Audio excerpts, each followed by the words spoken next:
could be early morning, it could be late night, wherever you are.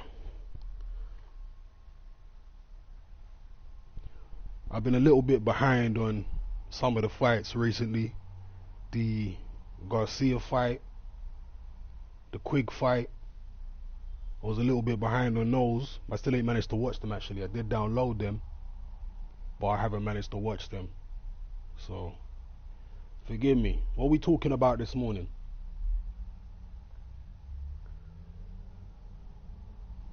Big up Maz and Asim. Big up, big up.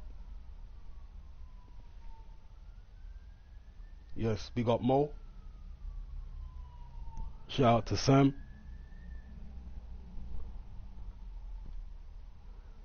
Alright, let me sort out these live stream settings here. Hopefully you can all hear me loud and clear. Danny North, big up. DMX, big up. Sam Wally, yes, yes. Yemi, big up. Drunk Liam.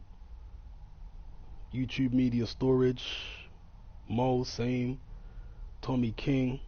The Boxing Talisman. Sam Wally. From Kuala Lumpur. All the way out there in Asia. Yes, big up Carl J. I'm good. I'm very good, thank you. How are you?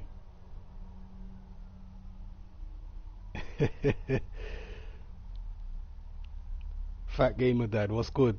What's happening? John Neville. Connor, what's good? Yes, I did see the gloves are off. In the Seychelles, nice, nice. Regan Austin, big up. I did see the gloves are off, and it was as uneventful as I expected. I think as uneventful as most of us expected. Nothing really happened. Some people said that Joshua looked tense. I personally don't think so. Joshua is a guy who always looks awkward on camera, other than when he's talking to Coogan. When he's talking to Coogan Cassius, he seems like himself. But anyone else he's talking to, whenever he's doing any type of Sky media thing, he just comes across as really rehearsed and awkward. So I don't think it was a sign of him being nervous or anything like that or tense. I just think it's his usual awkward, rehearsed, media trained personality. It's like he's received media training, but he's not really a natural at it, if that makes sense. So yeah, Joshua's gloves are off are always boring as hell. So thankfully he's not boring in the ring, or else it'll be a problem. Blake Taylor said, morning. Yes, big up Blake Taylor. Big up, big up. Thank you for the support. Yeah, Parker very respectful. Here's the thing. I find Joseph Parker more engaging to watch, even though he's a pretty dull character just like Joshua. But Parker comes across at least a little bit natural, whereas Joshua has this weird, just unnatural way of communicating on camera. It's just really odd.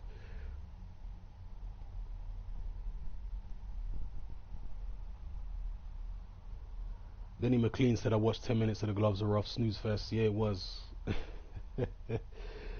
It was definitely a snooze fest. There's no doubt about it. Wesley de Robles says, what do you think about Josh Taylor versus Adrian Broner? I think it's a great shout for Josh Taylor if he can get that fight. I think it's a winnable fight at this point. Adrian Broner's really gone downhill. I think it's winnable for Josh. It's not like it's an easy fight.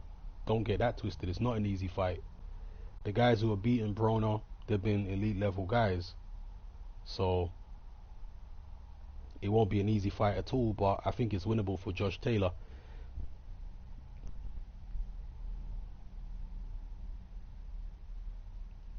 Yemi Warner says Parker has an all-black warrior mentality. Yeah, that Samoan warrior mentality. Regan Austin says AJ trying to be over intellectual. Yeah, maybe that's what it is. Joshua's very aware of the cameras. Maybe he's trying to come across overly intellectual. Here's the thing about Joshua. Joshua is very, very sharp mentally. I noticed that about him long ago. that he's very, very sharp mentally. He's very switched on, but being sharp mentally and being verbally articulate are two different things. Some people are mentally sharp, but they can't verbalize it. But Joshua's sharp mentally. He's just he's not that eloquent. Yes, morning Coop. Thank you for the support. Thank you for the kind words. Richard Weir says, I see fear in the eyes of AJ, very uncertain for this fight. Personally, I don't, but hey, I guess we all see different things. I didn't see any fear in Joshua. I think Joshua thinks he's got this fight in hand, personally. Whether or not he does remains to be seen, but I don't think Joshua is particularly worried about this fight. Not like he's taking Parker lightly, I don't think he is, but after what he went through against Klitschko, going up against a guy with so much more experience and what have you, I don't think he'll be as perturbed or as tense going into this fight as he was in the Klitschko fight. I think in the Klitschko fight he was noticeably tense. In the build-up, in the actual fight itself in the early rounds, he was noticeably tense to me. Fat Gamer Dad said, did you find it bizarre Eddie Hearn said on IFL last night that drugs work in cycles and he seems to know a lot after consulting doctors? Maybe somebody should ask that question of Eddie Hearn. Big up Ishmael.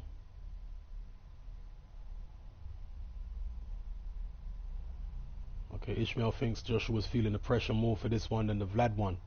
Alright, maybe. I mean, I'm not in Joshua's head, but I'm just giving you my perception based on his body language, and to me he just seems his normal self. Southstar, big up Southstar every time, long time, you don't know. Southstar says Joshua asked one of the single most interesting questions I've seen on the Gloves Are Off. Are you going to knock me out? Parker hesitated in his response. Yeah, I did notice that, to be fair. I did notice that. Which would indicate one of two things. Either Parker's not confident, or he's not planning to try and knock Joshua out.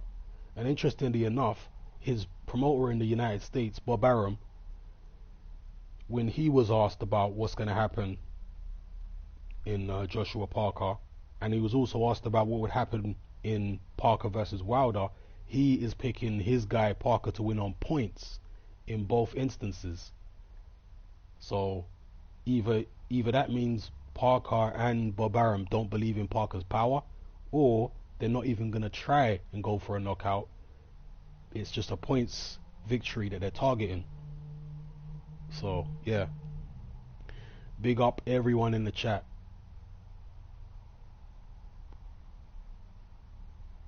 Yes, big up Bavaska. Forgive me if I'm mispronouncing your name, from Slovenia. Big up. Good to have you on board. Coppen says, did you watch the Richard Comey fight? I did not.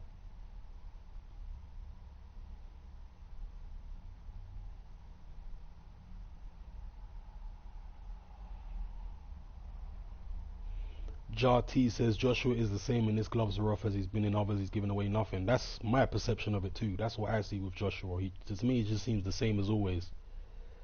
The same as always.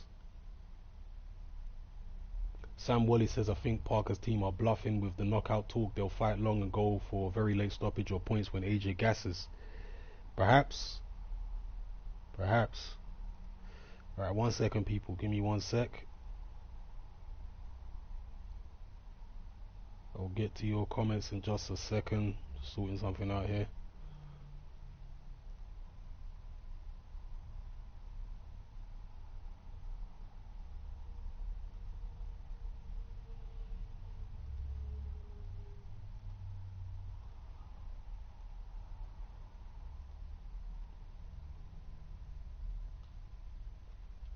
Okay. Yep, back. Shola, big up Shola. Carl B says he thinks the Gloves Are Off was actually pretty good. Let me pop out this chat so I can read more comments here. One sec. Pop out chat. Okay.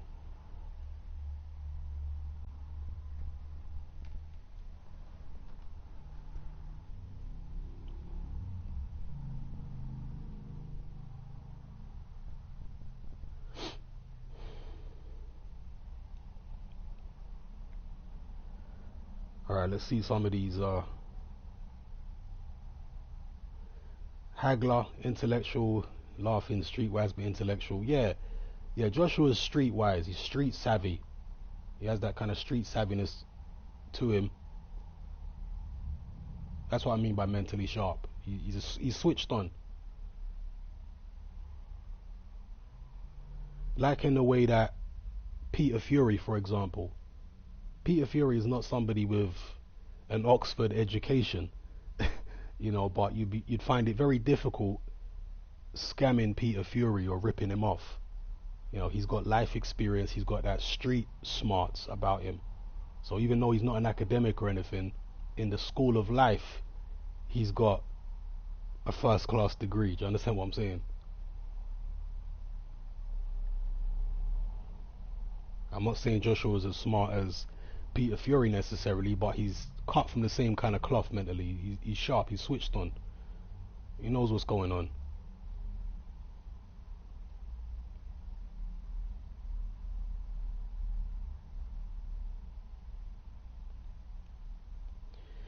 Sam Wally says, I think Parker's team are bluffing with the knockout talk. They'll fight long ago for a very late stoppage of points when AJ gasses. South Star Online says, interesting. I didn't think that. Maybe they're planning a points win. I did say, good morning. But your chat be popping. Yes, big up South Star every time. Lee J, big up. This Fat Bridge, big up. How many big wins do the likes of Joshua Wilder need to be considered all-time greats? Well, actually, I covered this a few weeks ago, maybe it was a couple months ago, and I said, look, if Joshua unifies the heavyweight division, to be honest with you, there's an argument right there and then to be made that he could be considered an all-time great. But if he then goes on to beat the linear champion in Fury, that's it. So potentially, Joshua is 3 fights away from being an all-time great. 2, potentially 3, in my mind, definitely. If he beats Parker, Wilder, and Fury, he's an all-time great. It don't mean he's the greatest of all time. It just means he's up there with some of the greats in history, definitely. Particularly when you take into account how early in his career he would have achieved it. He fought Vladimir in, what was it, his 18th fight? He fought for the heavyweight title in, was it 19th fight? He fought Vladimir, and then he fought Charles Martin in his 17th fight or wherever it was. So, yeah, you got to take that into account too.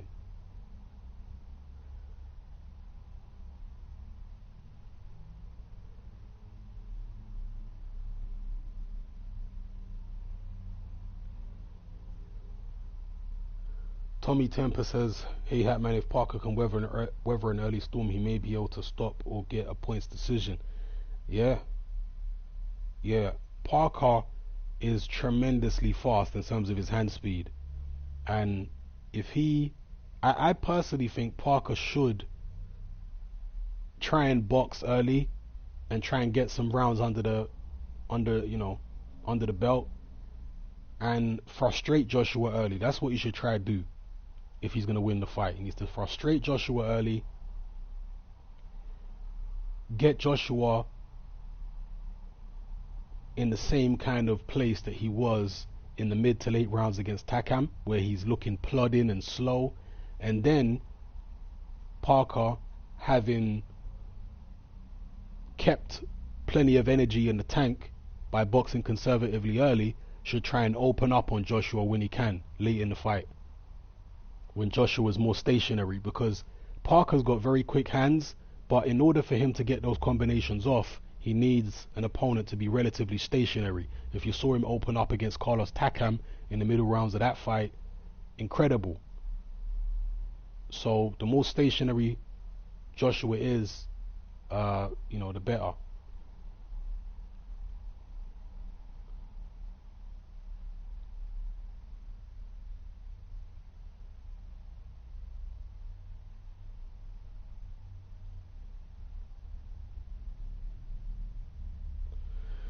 Sam Hutton says, will I get blocked for saying Parker has a better chin than Wilder, or is it just boxing ego who'll ban me? Hey, we all have opinions, man. I think Parker's probably got a better chin than Wilder as well.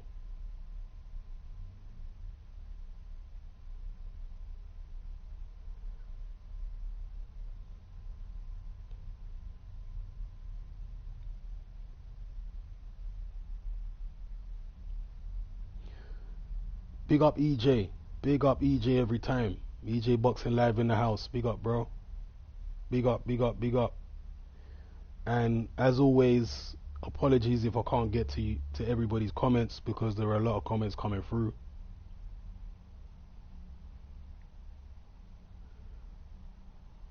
Richard Weir says, what weight do you expect AJ to be for this fight? Light and nimble?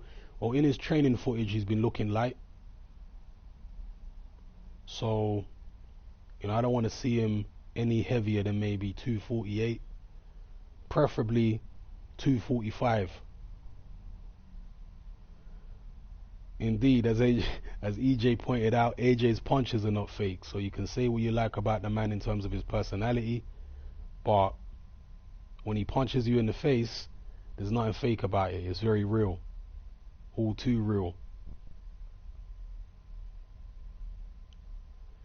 Yemi says, Wilder's chin, it was tested. Did it fail? It did not.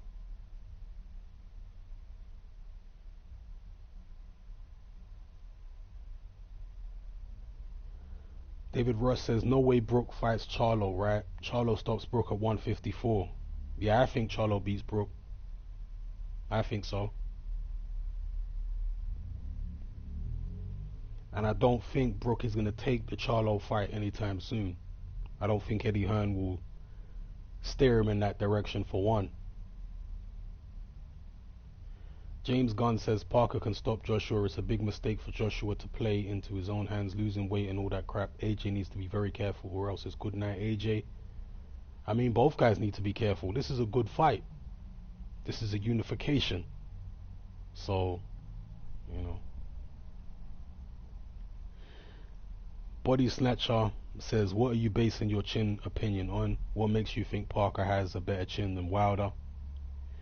Not much, to be fair, because Joseph Parker hasn't really been in with any serious punches, but he's been in with guys who've got a decent power. Carlos Takam is a decent puncher. Andy Ruiz is a decent puncher. And to me, he's never been even slightly wobbled by a punch. It's just a hunch I have that Parker has probably got a better chin. I'm not saying it is a fact. It's just a hunch I have.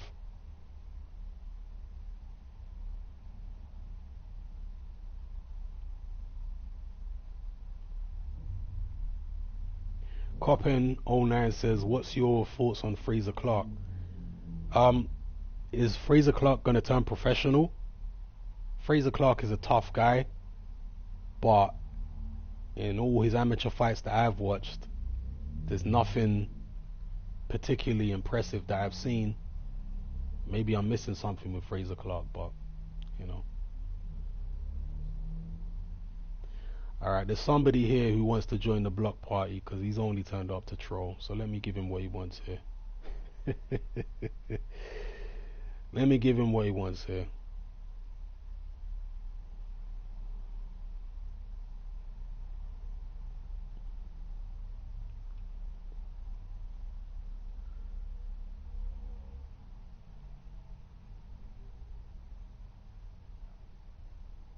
Body Snatch Vince Camper 2 says, do you have super chat? No, I need to sort this super chat situation out.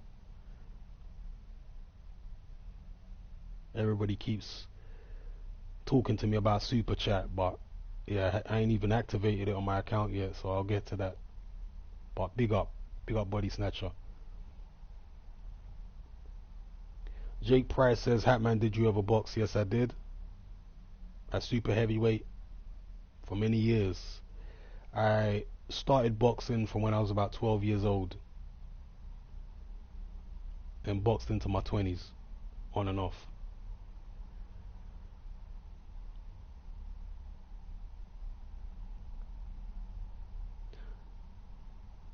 Bavaska says Eubank Jr. needs Hatman in his corner. Man, I don't know who Eubank Jr. needs in his corner, but he needs to listen. He could have the best coach in his corner in the world, but if he's not gonna listen, then it don't even matter who he has in there. Leo O'Brien says, Hatman, do you think Ortiz was hurt against Wilder when he got stopped, or did he gas? In my opinion, even when Wilder dropped him, he came back in the 7th round. He was hurt. He was definitely hurt. Every knockdown, Ortiz was hurt. He wasn't out of it, if that's what you mean. He wasn't totally out of it, no, but he was hurt. He was definitely hurt. Did fatigue play a part? Yes, fatigue played a part, but I don't think he was particularly gassed. You know, he was a little bit tired, but I don't think he was out on his feet, dead tired, no, because prior to getting stopped, his movements and his punches still seemed relatively sharp. I just think he was overwhelmed as much as anything, because Wilder will overwhelm you. When Wilder starts letting those punches fly, it's overwhelming.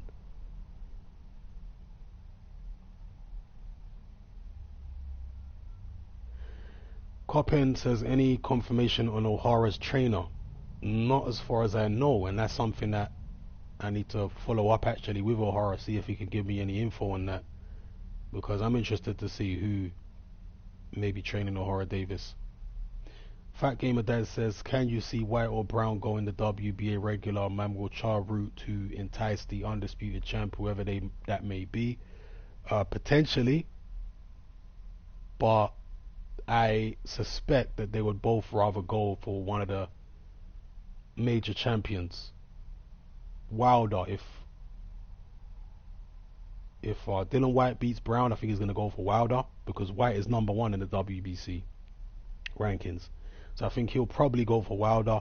If Brown wins, I think he'll probably go for the winner of Joshua Parker. If it's Parker, then you already know Brown's going for that, because that would be a New Zealand, Australia situation. Regan Austin says, are people underrating Parker? I think some people, some people. Will Camden says Eubank Jr. needs to get off Instagram. I agree. I remember when George Groves deleted his Twitter, and there was a big backlash from a lot of people online saying, oh, how can Groves delete his Twitter? I think it was after he lost to Badou Jack. He deleted his Twitter. I'm a big advocate of fighters deleting their social media or staying off social media in general. So not just Eubank, fighters in general, especially when they've already built their profile up to a certain level. I think they should disengage from social media, because it can be very toxic, and you can, for one, it can be toxic in terms of the trolls and just negative people on there. It can distract you, that's another thing as well. And Eubank Jr. may be distracted by social media right now.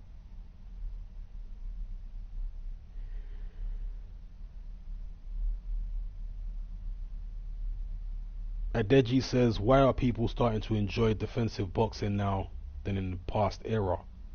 It's a good question. I think Mayweather has definitely popularized defensive boxing, because so many people look up to Mayweather,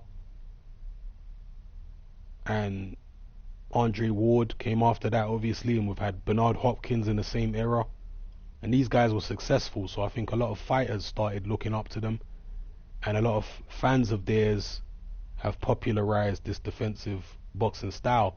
But certainly back in the 80s, defensive boxing was not popular at all, because the flagship fighters for boxing were not defensive. Mike Tyson was one of the flagship fighters in the 80s, and he was not a defensive guy. Tommy Hearns, Marvin Hagler.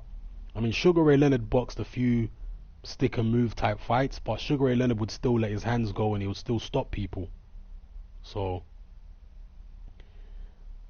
it wasn't as fashionable back then to be defensive, especially defensive and low volume. If you're going to be defensive, let your hands go. Pernell Whitaker was defensive, but he let his hands go. Whereas today, there's a lot of defensive fighters who are low volume. And back in the days, people really wouldn't have accepted it. But today, Mayweather, Hopkins, etc. have popularized the defensive boxing. It's not like the general casual boxing fans like it, and a lot of hardcore boxing fans don't like it, but it's certainly more acceptable today than it was in decades gone by.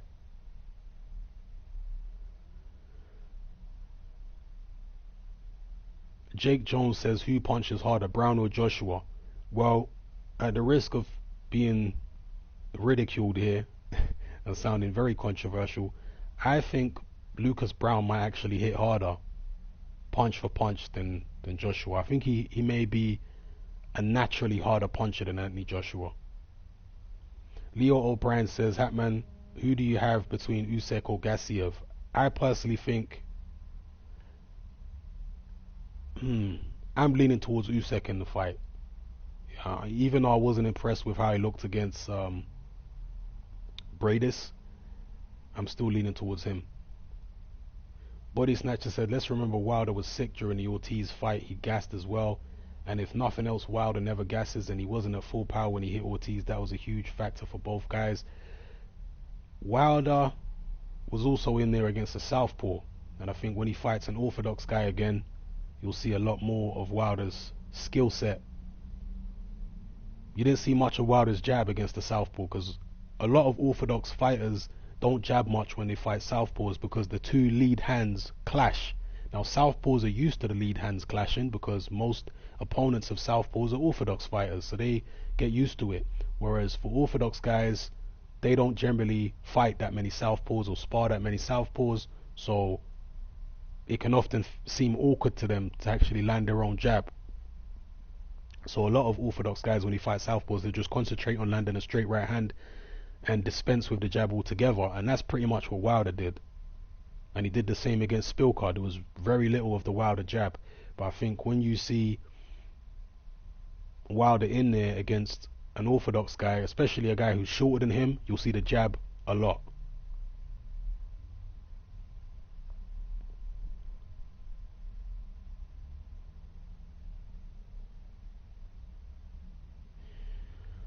This fat bitch says, how would Frampton do in a street fight with the average Joe in public? I mean, depends on who the average Joe was. I mean, the average person, he'd obviously beat the crap out of him. But there's certain people out there that can fight a little bit, they can tussle, and Frampton is a very small guy. He might get suplexed or something. He might get choked out. He might get headbutted. They're not going to fight Queensbury rules in the street. People do whatever in it. Might kick him down a flight of stairs. He's only little. Same Hussein says, what do you make of the Olympians? To me, they all look good, but none special. I go along with that. I go along with that. Josh Kelly and Okoli, Boatsi.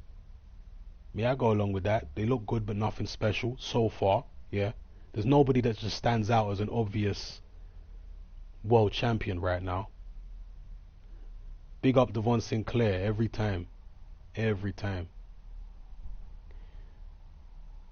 Okay, they took our job, says Brown's knockouts look like he could kill somebody. Yeah, Brown's very, very heavy-handed. Tommy Temper says Lennox Lewis never fought a southpaw. Indeed, he never did. There was talk of him fighting Michael Moorer. There was talk of him fighting Chris Bird, but he never did. Body Snatcher says, who was the last elite heavyweight southpaw? Depends what you really class as elite. If you're talking about the last southpaw world champion, that was Corey Sanders, who knocked out Vladimir Klitschko in 2 rounds to win the WBO version of the heavyweight title. But since then, we've had people like Tony Thompson. He was a southpaw. I mean, let me not even mention Audley Harrison. Let me not even talk about him. And back in the days, there was Michael Moorer, who was one of the better known heavyweight southpaws. There was a few floating around in the 90s. I remember a guy called Alexander Zolkin, who fought for the heavyweight. Did he fight for the WBO heavyweight title? Was it that? Zolkin fought Henry Akinwande on the Mike Tyson Evander Holyfield undercard in 96, November 9th, 96. the first Tyson Holyfield fight, Zolkin fought Akinwande on the undercard. I'm not sure if it was for the WBO heavyweight title. Akinwande did go on to become WBO heavyweight champion though.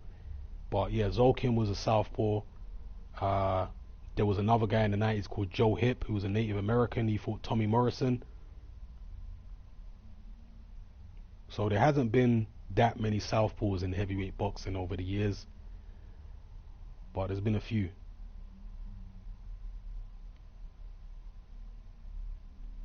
Yes, big up AA. Big up, big up. AA thinks, I've been thinking Joshua beats Parker, not a foregone conclusion, and Wilder takes Joshua out easily.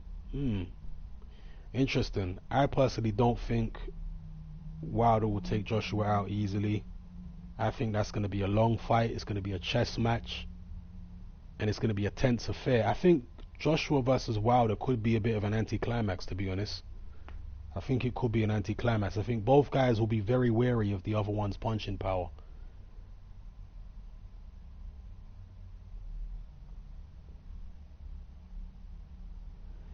Devon Sinclair says, how do you think Wilder would have done against Corey Sanders? Very good question. Sanders is fast. I don't think Corey Sanders was the most durable guy. That's the only problem with Sanders. He did get chinned a few times. I mean, you look at the Hasim Ratman fight, and you really wonder how the hell he lost that fight, because he was outboxing Hasim Ratman. He hurt Hasim Ratman. And as he was going in to finish the guy, he got clipped himself and ended up getting stopped. You really wonder how the hell that happened. I would lean slightly towards Deontay Wilder beating Corey Sanders, but Sanders was a tremendous puncher, very fast, a good combination puncher.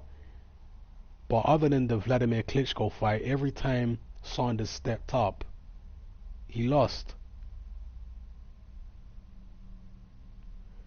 The first time Sanders lost was to, God, who did he lose to the first time? Nate Tubbs knocked him out in 2 rounds. That was actually Mike Tyson's sparring partner, Nate Tubbs.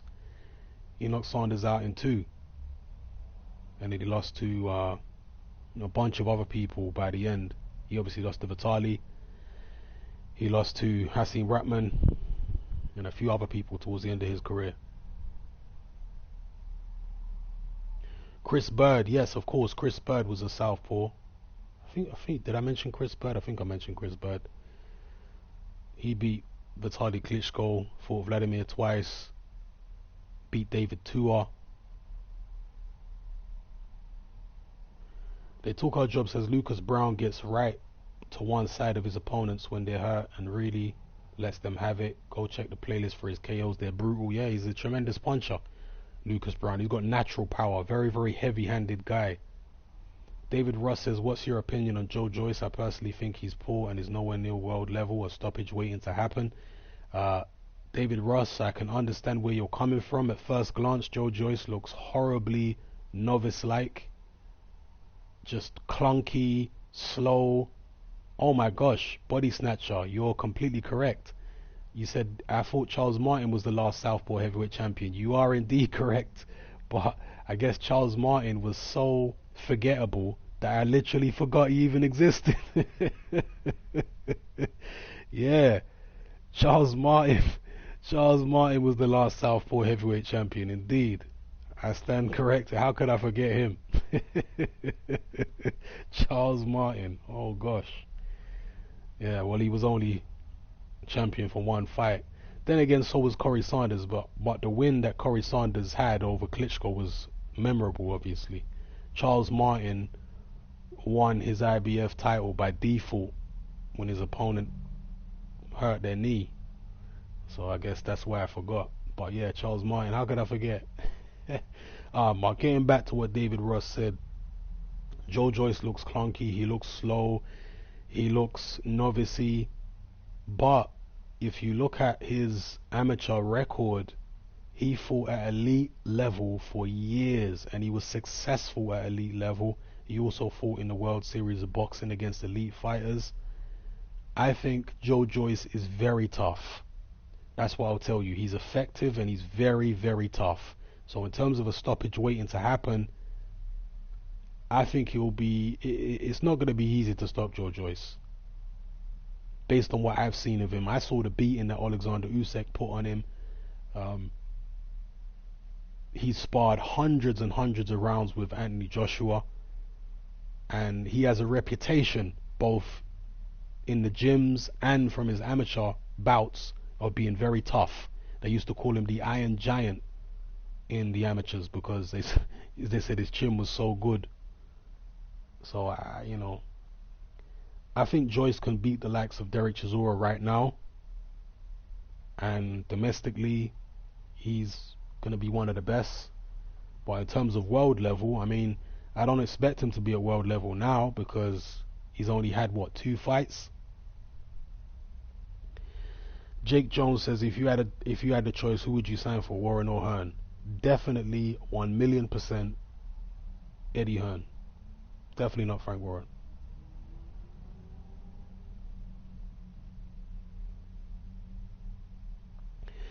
Adam B says, Audie Harrison is an inspirational story. I used to see his brother regular and he was in a really bad place. To see what Harrison achieved from his background is admirable. Great guy too. Yeah, I mean, we can sit here talking about how Audley Harrison underachieved and failed as a professional, but Audley Harrison made millions in his professional career. And even though he didn't achieve what he wanted to achieve in terms of becoming heavyweight champion, he at least lifted himself out of poverty. So I'm sure it is inspirational to a lot of people, particularly people who know Audley Harrison personally. They'll think, well, my big bro Audley did this, so I can do it. They Took Our Job says, we will eventually see Dubois versus Joshua, or will Joshua's reign be over? Remains to be seen. For me, the jury is still out on Daniel Dubois. A lot of people are sold on him already, and they're declaring that he's going to go all the way and he's going to do this, that, and the other. I need some more convincing. I'm not writing Daniel Dubois off, but I need some more convincing. Isaac's World of Boxing says, our other UK channels have been an embarrassment to UK boxing with their constant Wilder hate. Maybe. I mean, the one thing people discover about my channel is that I'm not a fanboy. And I give credit where credit's due. So you might see me enjoying the Eubank show prior to him fighting George Groves. I was enjoying all the hype and all that kind of business from the Eubank team. I liked their theatricality. I was a big fan of WWE. So I liked all the stuff that Dad was doing and all that kind of business.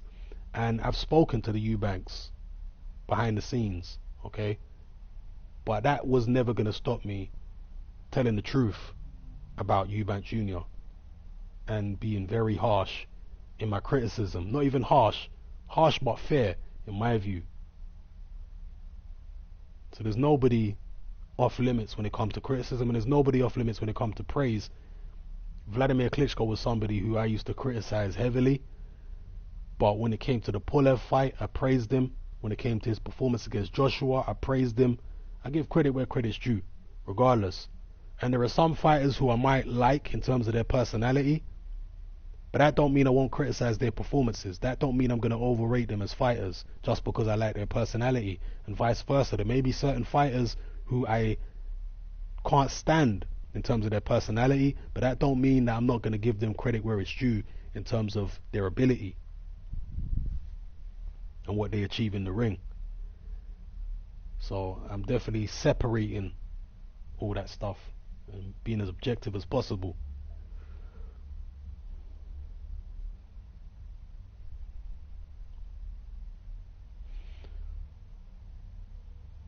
Christopher Okfor, listening from Washington DC. Big up Christopher. That sounds like a Nigerian name, am I wrong?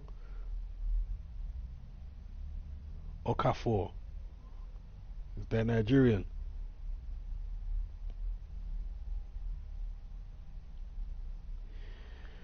Joyce is 32 says Mr. AJ Aja. Mr. Ajakai. Is that how you pronounce it? Says Joe Joyce is 32. Can Ishmael Salas teach an old dog new tricks? That's a good question. They're not going to be able to turn him into Lennox Lewis. He doesn't have the natural coordination and all that kind of. They're not going to be able to do that. They can just make a few little tweaks here and there. The thing about Joe Joyce is that he's in shape, and that he's got an engine, and that he's tough, and he's big. So I think they can achieve a surprising amount with Joe Joyce. I'm not saying he's going to go all the way at all, but I think he'll do better than a lot of people. Yemi says, Joe Joyce surprised me. He looks like a beginner, so he must be tough. Yeah, he surprised me too. Because technically he looks horrible, but somehow he's effective. Paul Charles Martin says, David Nichols Jr. Put some respect on his name, Hatman. Yeah, he walks the earth like a god. How could I forget? Indeed. Blake Taylor says, for me, Joshua beats Parker. Every victory AJ has been clear victories. Parker's have been debatable. Not only that, Anthony is too big, too strong, and has home advantage. I'm leaning towards this as well. This is why I think tactics are so important for Joseph Parker. David Brent says Southpaw Luis Ortiz is close to elite. I say he's top 5 in the world. If he gets his shot, if he got his shot earlier, maybe he would have been champ. When Fury beat Klitschko, I'd say Ortiz was the only one that could have at the time. Yeah, but getting back to Joshua Parker, Joshua wins his fights decisively, whereas Parker's have been a little questionable. That might be true, but styles make fights, and if Joseph Parker can formulate the correct game plan, I wouldn't rule out an upset at all. It really will come down to the tactics, in my view, if Joseph Parker's going to win. He can't just come out in the opening round and fight fire with fire and hope to win that way. I think that would be, it'll be a gamble that could pay off, but I think it would be the wrong strategy. You see, early in the fight, Anthony Joshua is at his most dangerous. And I know that's in the face of him stopping Carlos Takam late and stopping Vladimir Klitschko late, but those were fights where, well, for example, the Carlos Takam fight, that's a fight where Joshua didn't really exert himself early. He paced himself in that fight. And the Vladimir Klitschko fight, again, he didn't really do much early in the fight. He had a burst in the 5th and he was knackered after opening up in the 5th, and he really didn't do much for the following rounds up until the 11th when he opened up again. So Anthony Joshua doesn't have many of these big bursts of energy in him. Even when he was lighter, you go look at the Dylan White fight. How much did he weigh for that? 248, 245, something like that? And he didn't have that much energy. You know, when he unloaded on Dylan White in the first and second rounds, after that he had to take a few rounds off. So he's a very big man. He's got very big muscles, and you can use that against him if you fight strategically. I think Joseph Parker has to frustrate Joshua early. Just use a lot of lateral movement, frustrate him. Obviously, he's going to have to get Joshua's respect. He's going to have to hit him with some shots up top to get his respect.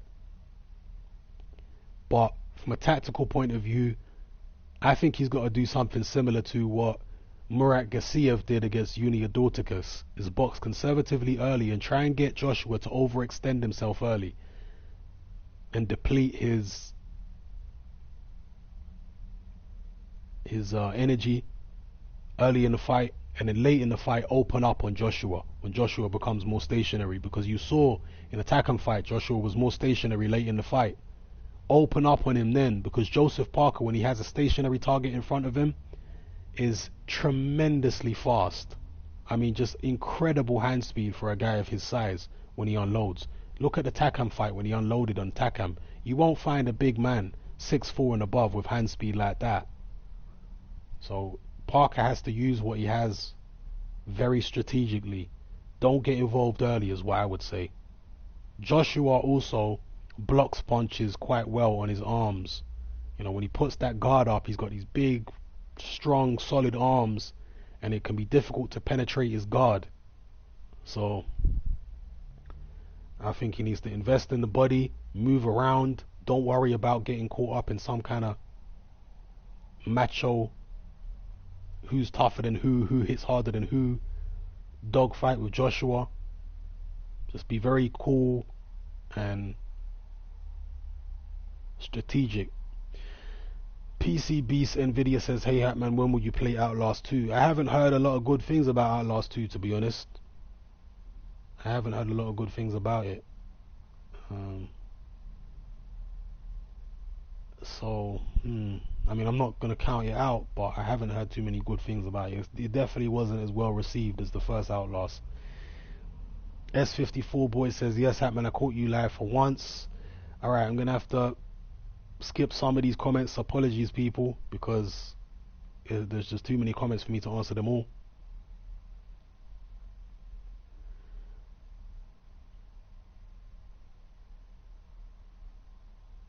Simo A Combat says, when's The Last of Us 2 coming out? It might be coming out late this year, I think, from the last I checked.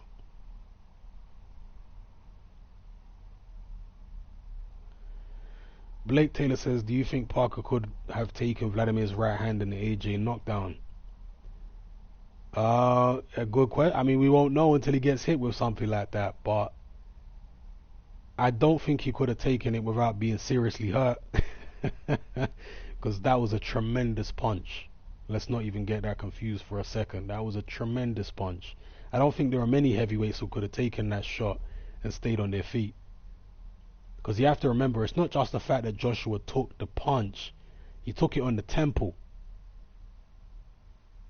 It's not just how hard you get hit, it's where the punch lands. And Joshua was also fatigued at the time that he took the punch. He was knackered from that 5th round. And coming out into the 6th, he was still knackered. And he was still a bit hurt because some of those left hooks, I think, did shake Joshua up in the 5th round. Joel Slater says, do you think movement is AJ's kryptonite? I think so. Yeah. Look at AJ versus Erislandy Savon in the Olympics in his first fight. The slickness and the movement of Savon gave AJ nightmares. And even though he did win pretty much every round against Takam, Takam is a big fire plug of a man. You know, Takam is not a guy who's built for slick boxing. So the fact that he was able to last as long as he did and make himself as awkward a target as he did for so many rounds against Joshua when he's built like that, what is AJ going to be like when he's up against somebody who is built for slick boxing, who's not a massive linebacker of a man like Takam, someone who's lighter on their feet and whose slick movement comes more naturally to, who has the savvy of a Takam and the toughness but is more naturally built for it.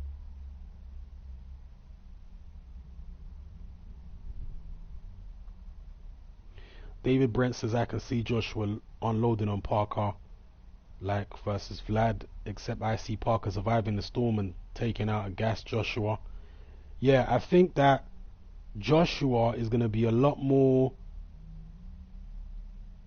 conscious of pacing himself, and I think we saw that in the Takam fight. So I don't think we're going to see Joshua start as fast, and I don't think we're going to see Joshua empty the tank on Joseph Parker the way he did against Klitschko in the mid rounds.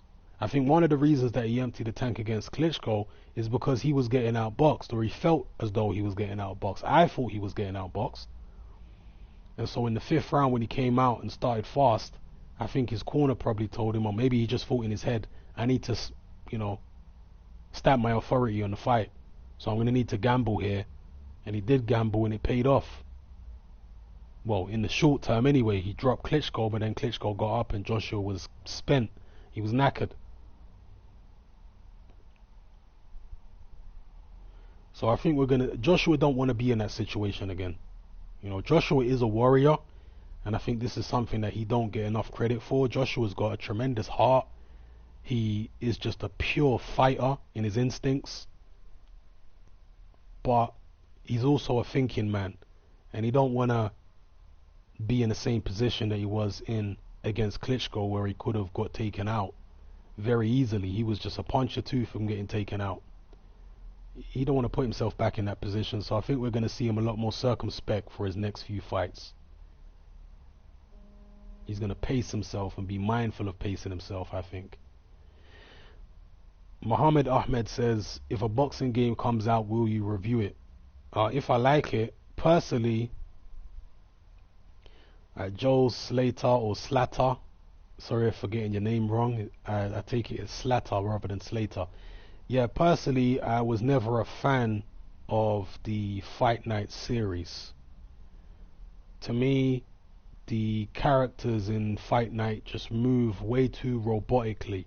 They're not fast enough. They're not fluid enough. The movement is not fluid. It just looks like some robots boxing on the screen. So I never liked the Fight Night games. I know they're extremely popular, but personally, I never liked them. If you're talking about games that I did like, boxing games, you'd have to go way back to the Sega Mega Drive, or the Genesis as they called it in the United States. I liked Evander Holyfield boxing. I liked Muhammad Ali boxing. Those were both on the Mega Drive or Genesis. There was a game which came out, I think it was for the PS2, called Mike Tyson boxing, and I quite liked that. Yeah, I quite liked it.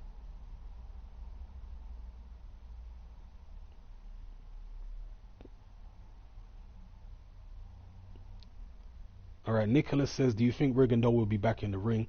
He used to be active on social media but not posted anything since the loss to Lomachenko. Well, that was a humiliating loss because he quit.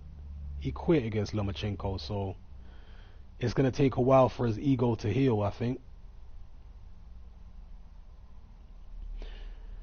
Alex Randall says, Hatman, have you made your final prediction yet? I haven't made my final prediction yet, but I will be picking Anthony Joshua. I might as well just say that from now. I'm not going to be picking the upset. I'm taking Joshua to win the fight. I don't think it's a foregone conclusion at all, but I am picking Joshua.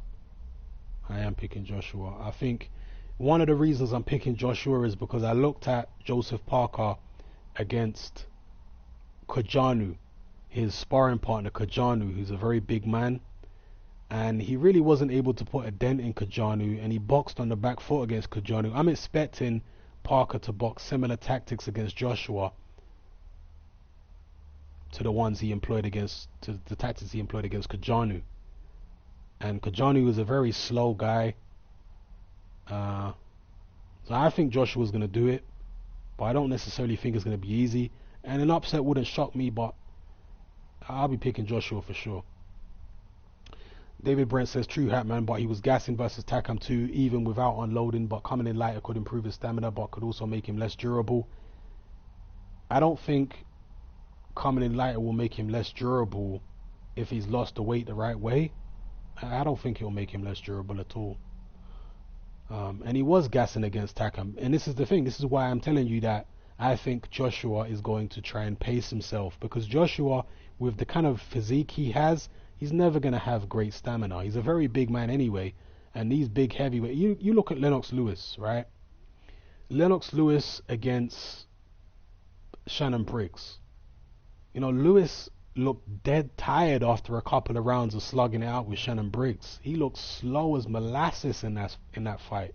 These big, huge guys, when they go all out, they get tired very quickly. And Lewis was not muscle bound the way Joshua is, and he still was knackered after a couple of rounds of slugging it out with Shannon Briggs.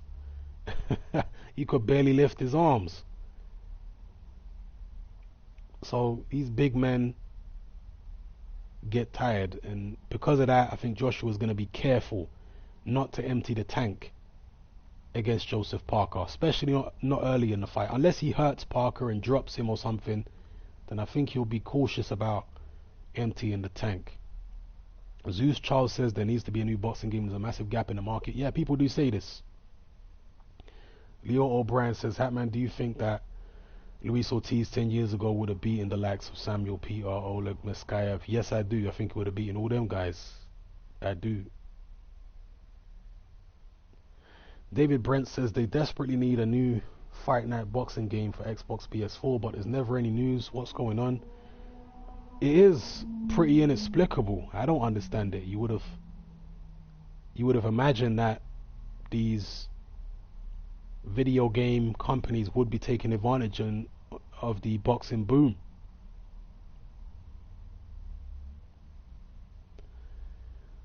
Yes, big up Bavaska. Big up, big up.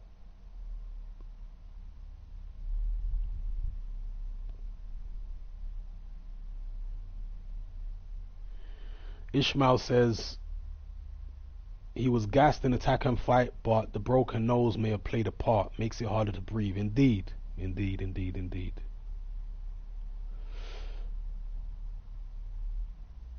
Adam B says, I agree with Hatman. Fight Night gameplay was terrible for what it could be. Why can't they make the gameplay more real and fluid like football games? Exactly. That is my issue, Adam B. Exactly. Why can't they make it fluid? Sometimes when you're watching in football games, it looks like you're watching a real game because the movement, the animations are so fluid. But with the boxing, with the Fight Night games, it's so clunky and robotic. It don't look like natural movement at all. The character models don't look real in terms of the way their bodies are. Their bodies look like they're configured like robots. So I never liked the Fight Night games. Anybody who does, I'm not dissing you, that's all good. You like what you like. But personally for me, that's why I never liked the Fight Night games. Trev says Parker struggled far more with Takam in boxing terms. He also gassed badly after he tried to KO Carlos with that ferocious attack midway through the fight. Yeah, fair comments. But I just feel Parker has also boxed many times on the back foot where he hasn't gassed. You know, he didn't gas against Andy Ruiz, he didn't gas against Kajanu, so on and so forth.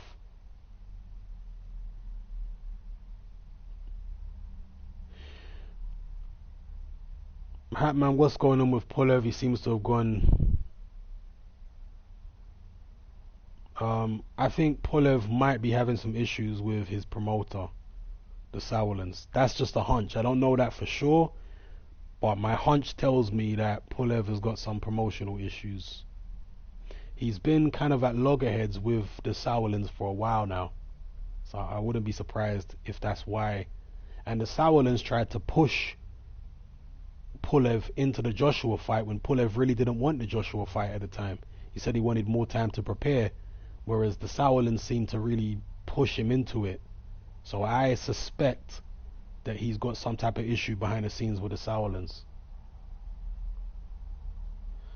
Sam Wally says, Hatman, did you think Garcia looked good against Lipinets? Can he clean up at this weight? Or is it just too high? I haven't actually seen the Garcia fight yet. I have downloaded it. I've also downloaded the Scott Quigg fight. I'm going to watch them if I can later on today if I have time. I haven't watched them yet.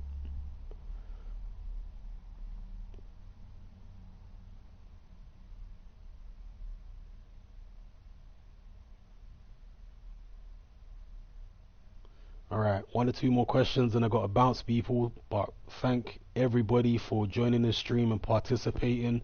Apologies to anyone whose question I didn't get to, but there are a hell of a lot of questions.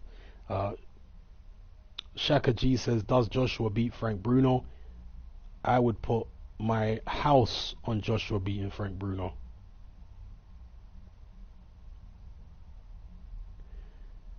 I mean, I'm not saying it will be necessarily easy, against Bruno, because Bruno was a stubborn guy.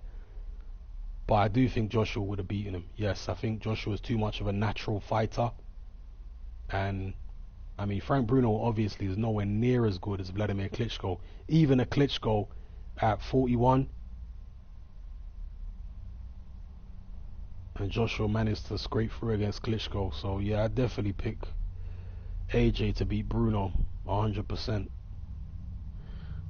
Malik Osman says Joshua's a good counterpuncher. Yeah, yes, Joshua's an underrated counterpuncher, I would say. I'm not saying he's like one of the best counterpunchers in boxing, but he's an underrated counterpuncher. Yeah, I do believe so.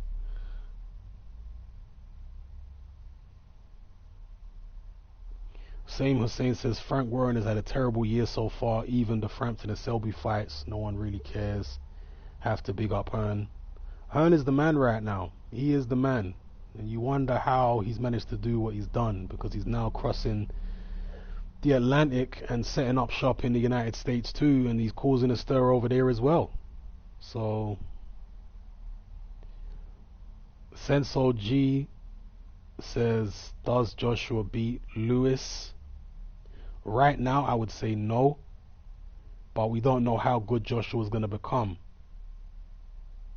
Have we seen the best of him already? Has he peaked? Or is he still going to improve? If he improves, I might change my view in the future. Who knows? Maybe I'll be saying, this version of Joshua could beat Lennox Lewis potentially. But right now, no. I wouldn't pick Joshua over Lewis right now. Lewis was more fluid. Lewis was very savvy. He proved that he could box in many different ways. Lewis fought movers. He fought pressure fighters. He fought stand-up boxers. He fought big guys. He fought little guys. The only thing he didn't fight was a southpaw. He fought guys with good chins. He fought loads of big punchers. He fought aggressive guys, fast guys. I mean, Lewis just fought every type of style out there and managed to overcome.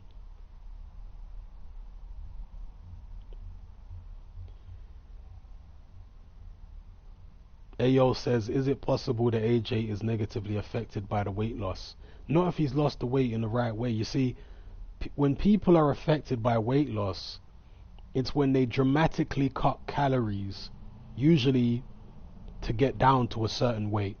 Okay, when they're making weight, when they're a welterweight or whatever, they're dramatically cutting calories.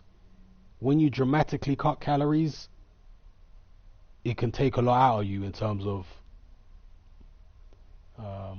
your body won't operate the way it normally does. You won't have the energy that you normally do. And not only dramatically cutting calories, but fighters in lower weight divisions are also cutting a lot of water. You see, and cutting the calories and cutting the water can also impact on your testosterone levels. But Joshua's a heavyweight. He don't have to get down to a specific weight. He can stay fully hydrated all the time. And in terms of, cutting calories, as long as he's still got sufficient carbs in his diet, he'll be fine. Maybe he just needs to cut a little bit of protein and cut down on some of the resistance training. And that'll be a way of him slimming down a little bit by losing a little bit of muscle. So if it's done sensibly, I don't see why Joshua will be negatively affected by cutting the weight, personally. I don't see why.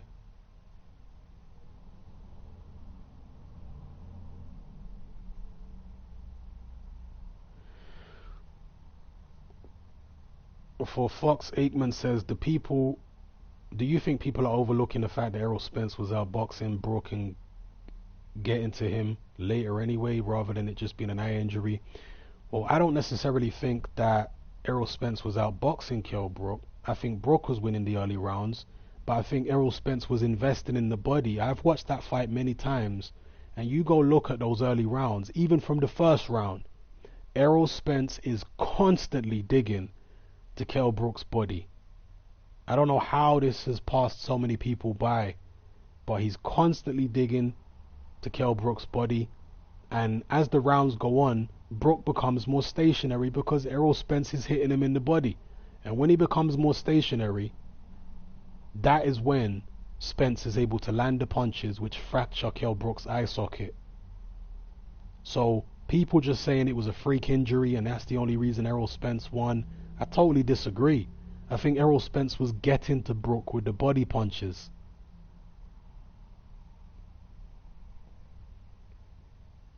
As Errol Spence always does. That's his thing. That's Errol Spence's trademark, is the body shots. And the body shots were landed against Kell Brook from the first round. And I don't think anything else could have happened other than Kell Brook slowing down from those body punches. And as he was slowing down, Errol Spence was able to do more work on the inside, get closer, and on the inside, it's a mismatch. Errol Spence is a far superior fighter to Kell Brook on the inside. And I agree with, for Fox Aikman, I think Spence would beat Brook again at 154.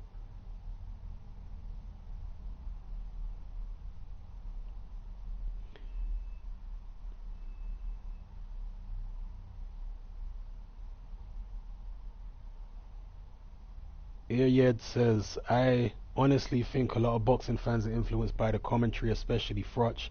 And for me, the fight was very close. I had it 3-3 after 6. Yeah, I think they are. I think they are. Alright, people, I'm going to bring this live stream to a close now. Thank you guys for tuning in. It's been good chopping it up with you. Hope you all have a great day. And I'll catch you guys on the next one. Alright? I'm out.